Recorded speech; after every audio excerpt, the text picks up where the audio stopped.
আজকে জুনের 2 তারিখ প্রধান উপদেষ্টা ডক্টর ইউনূস স্যার আবার সর্বদলীয় বৈঠক ডাকছেন যে সংস্কার কোন কোন বিষয়গুলো করা যায়। তবে নির্বাচনীয় বিষয়ে রাজনৈতিক দলগুলো চিন্তা ভাবনা করছেন যে কখন নির্বাচন হওয়া যায়, বিশেষ করে বিএনপি এবং তাদের যে এই সমমনা দলের যে জোটগুলো রয়েছে তারা যে কখন নির্বাচন দেওয়া যায়, ডিসেম্বরে নির্বাচন হতে পারে কিনা সেই বিষয়গুলো নিয়ে কথা বলবেন তারা। তো বিএনপি এদিকে ভয় পাচ্ছে যে -2 ফর্মুলাটা আসছে কিনা। তারা পূর্বে থেকে বলছিল যে ডক্টর ইউনূস -2 ফর্মুলার দিকে যাচ্ছে, বলতে বিএনপিকে মাইনাস করে নতুন আরেকটা দলকে ক্ষমতায় আনার জন্য চেষ্টা করছে উপদেষ্টা মণ্ডলী, এরকম কথা কিন্তু তারা বারবার বলে আসছেন। তো সত্যি কি বিএনপিকে মাইনাস করে ক্ষমতায় আরেকটা দলকে আনতে যাচ্ছেন, নাকি অন্য কোনো দল আসবেন?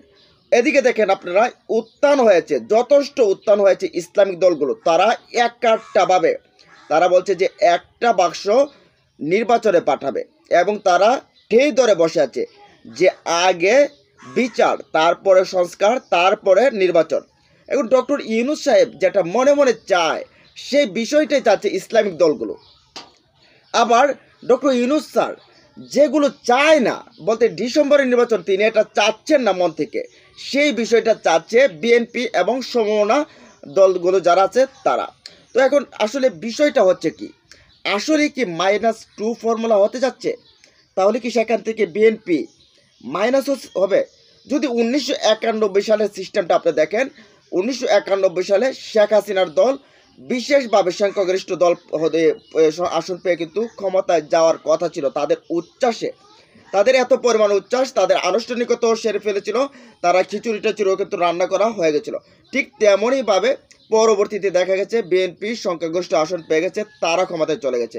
এবারও বিএনপির নেতাদের হাক ডাক দেখে মনে হচ্ছে যে তারা ক্ষমতায় পৌঁছে গেছে, তাদের কথাবার্তা এমন মনে হচ্ছে।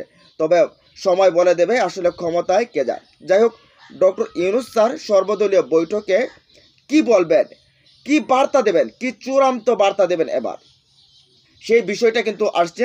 তো তার সাথে সাথে এই নির্বাচন নিয়ে বা এই বসা নিয়ে রাজনৈতিক দলগুলো আসলে কি বলছে সেই বিষয়টা আপনাদেরকে একটু জানানো দরকার। তা অনেকগুলো দল বসবেন, তার ভেতরে আমন্ত্রণ পাওয়া রাজনৈতিক দলগুলোর 5টি দল আবার এই বিষয়গুলো নিয়ে মতামত দিয়েছেন। সংস্কার প্রস্তাব নিয়ে রাজনৈতিক দলগুলোর সঙ্গে প্রধান উপদেষ্টার মঙ্গলবার দ্বিতীয় বৈঠকের পূর্বে বৈঠক করা ইস্যুতে এক দফা বৈঠকের আগেও হয়েছে।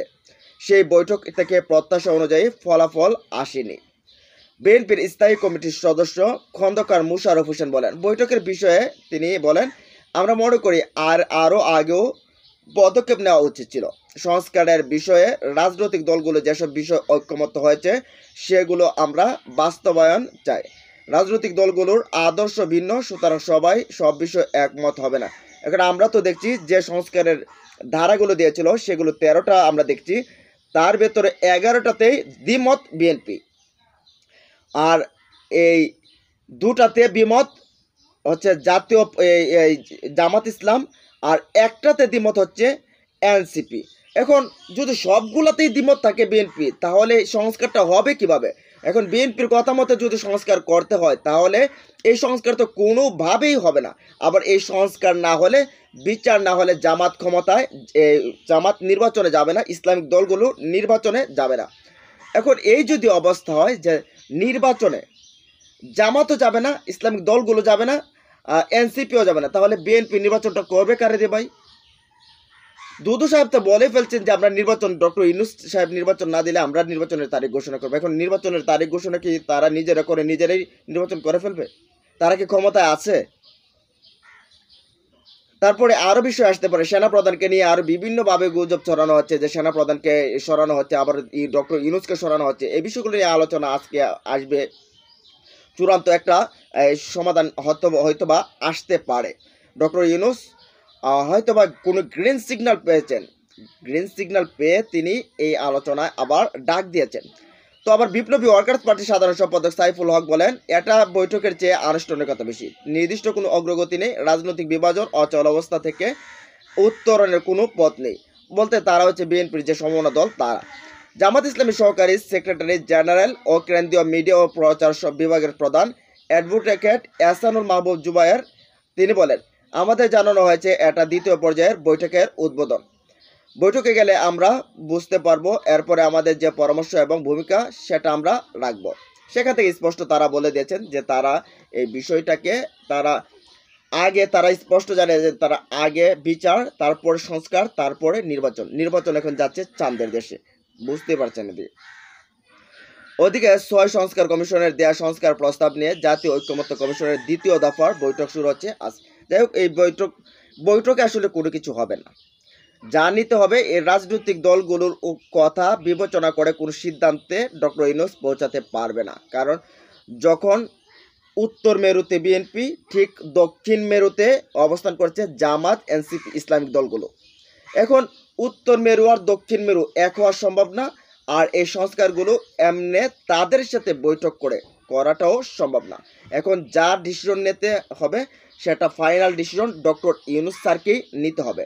তাহলে সংস্কার হবে, বিচার হবে। না হলে এই তাদের উপর ভরসা রাখলে কোনো কিছুতেই কাজ হবে না। কারণ তারা চায় না, তারা মূলত এভাবে চায় না যে এভাবে নির্বাচন, সংস্কার, তারপরে নির্বাচন এগুলো চায় না। তো তারা ঐক্যমত হতেও পারবে না, আর এটা হবেও না। তবে এবার ডাইরেক্ট কোনো না কোনো চূড়ান্ত সিদ্ধান্তে যাচ্ছে ডক্টর ইউনূস স্যার। আপনারা কি মনে করেন কমেন্ট বক্সে জানান। ভালো থাকুন, সুস্থ থাকুন, আল্লাহ হাফেজ।